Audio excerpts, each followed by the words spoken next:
एक तानाशाह, उसे जो अच्छा लगता है वही वो करता है, चाहे वो समाज के खिलाफ हो, कानून के खिलाफ हो या फिर पूरी इंसानियत के खिलाफ ही क्यों ना हो। तभी तो दुनिया उसे तानाशाह कहती है।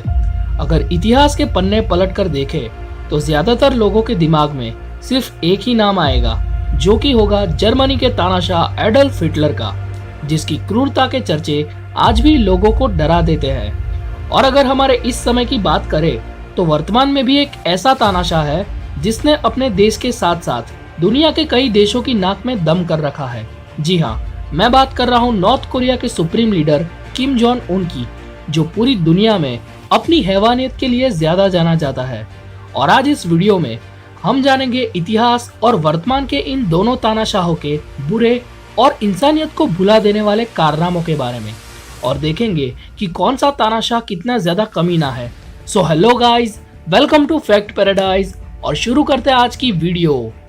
अब इन दोनों के कारनामों को जानने से पहले हमें ये जानना होगा कि इन दोनों ने अपनी अपनी लीडरशिप के दौरान अपने देश में रह रहे लोगों के लिए किस तरीके के कानून बनाए थे। तो सबसे पहले बात करते हैं हिटलर के बनाए गए कानून के बारे में। सन 1933 में हिटलर को जर्मनी का चांसलर बनाया गया था, और आगे चल के राष्ट्रपति की मृत्यु के बाद हिटलर ने खुद को जर्मनी का नया डिक्टेटर यानी कि तानाशाह घोषित कर दिया और एक नए युग की शुरुआत करने की बात कही, जिसे थर्ड राइक कहा गया, यानी कि तीसरा एम्पायर।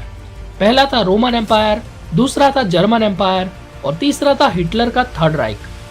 सन 1933 में कई कानून बनाए गए जिन्होंने यहूदियों को सरकारी नौकरी ज्वाइन करने से, मेडिसिन, फार्मेसी और कानून की पढ़ाई करने से और मिलिट्री में भाग लेने से भी रोक लिया गया।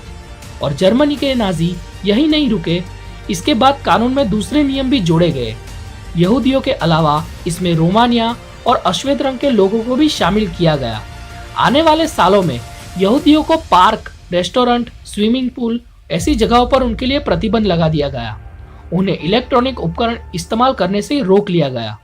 1938 में यहूदियों के लिए खास तौर पर आइडेंटिटी कार्ड बनाए गए और उनके पासपोर्ट पर लाल रंग से कैपिटल में जे लिखा गया। उन्हें सिनेमा, थिएटर, एग्जीबिशन जैसी जगहों में हिस्सा लेने से रोक लिया गया। उसी साल 9 और 10 नवंबर की रात को यहूदियों की पूजा स्थलों में तोड़फोड़ की गई। पूरे देश में उनकी दुकानें बर्बाद कर दी गई। इसके अगले ही साल यहूदियों को घर से निकाल दिया गया, उनकी कीमती चीजें जब्त कर ली गई, कर्फ्यू लगा लिया गया और उनके टेलीफोन यूज करने पर भी प्रतिबंध लगा दिया गया। उनके कोट और गर्म कपड़े जब्त कर लिए गए। अंडे और दूध मिलना बंद हो गया। ये सिर्फ कानूनी बदलाव थे, लेकिन हिटलर ने जर्मनी के लोगों के भीतर यहूदियों के प्रति इतनी नफरत भर दी थी कि 60 लाख लोगों को मौत की भट्टी में झोंक दिया गया और किसी ने एक सवाल तक नहीं उठाया। अब आते हैं नॉर्थ कोरिया के तानाशाह किम जोंग उन के द्वारा बनाए गए कानून पर, जो कानून बेहद ही अजीबोगरीब है, क्योंकि जहां पूरी दुनिया में अभी साल 2021 चल रहा है, तभी नॉर्थ कोरिया में साल 110 चल रहा है। और इसके पीछे का रीजन ये है कि यहाँ का कैलेंडर इस देश के पूर्व तानाशाह किम इल सुंग की जन्मतिथि 15 अप्रैल 1912 पर आधारित है।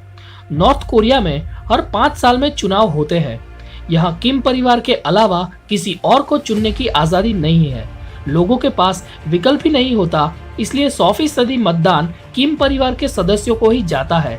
यहाँ के चौराहों पर ट्रैफिक लाइट या सिग्नल मौजूद नहीं है, इसलिए यहाँ के ट्रैफिक पुलिसकर्मी इशारों से ही पूरे ट्रैफिक को नियंत्रित करते हैं। इस देश में तानाशाह के नियमों को ही सबसे सर्वोच्च माना जाता है, जिसमें दोषी व्यक्ति की 3 पीढ़ियों को सजा भुगतनी पड़ती है। यानी कि मान लो किसी एक व्यक्ति ने कोई जुर्म किया तो उसके साथ साथ उसकी आने वाली 3 पीढ़ियां भी उस गुनाह की सजा को भुगतेगी। और आपको जानकर हैरानी होगी कि नॉर्थ कोरिया में केवल 4 ही टीवी चैनल है जिस पर वीकली प्रोग्राम्स आते हैं। आप केवल वही चीज देख सकते हैं जो यहाँ की सरकार आपको दिखाना चाहती है। यहाँ के नागरिकों को बाहरी दुनिया की कोई भी जानकारी नहीं होती, क्योंकि यहाँ केवल नॉर्थ कोरिया की न्यूज ही प्रसारित होती है। इस देश में केवल एक ही इंटरनेट कंपनी है जो पूरे देश को इंटरनेट उपलब्ध कराती है, और इस पूरे देश में से सिर्फ गिनती के लोग ही इंटरनेट का उपयोग करते हैं। नॉर्थ कोरिया में आप मन मुताबिक हेयर स्टाइल नहीं रख सकते। यहाँ की सरकार ने केवल 28 तरह के हेयर स्टाइल को मान्यता दी है, जिसमें 18 हेयर स्टाइल महिला की है और 10 हेयर स्टाइल पुरुषों के लिए है। और तो और इस देश में किसी भी नागरिक को ब्लू जीन्स पहनने पर पाबंदी है। और तो और नॉर्थ कोरिया में आप इंटरनेट के द्वारा सिर्फ 24 वेबसाइट को ऑपरेट कर सकते हैं और यहाँ पर एक ऐसा शहर है जहाँ पर सिर्फ गवर्नमेंट एम्प्लॉइज ही रह सकते हैं। मतलब उस शहर में आम नागरिकों के लिए कोई भी जगह नहीं है। खैर, ये तो थे इनके द्वारा बनाए गए कानून, पर अब जानते हैं इन तानाशाहों के इंसानियत को भुला देने वाले कारनामों के बारे में। हिटलर जहां अपनी तानाशाही के दौरान टॉर्चर कैंप चलाता था, वहीं आज के समय में किम जोंग टॉर्चर रूम चलाता है। हिटलर के कैंप में धर्म, नस्ल, विचारधारा या शारीरिक कमजोरी के नाम पर लाखों लोगों को गैस के चैम्बर में भेज दिया जाता था। यहूदियों, राजनीतिक विरोधियों और बीमारों को जबरदस्ती काम करवाया जाता था और ये कैंप ऐसी जगह पर स्थित था और इस तरीके से बनाया गया था कि वहां पर से भाग पाना नामुमकिन था।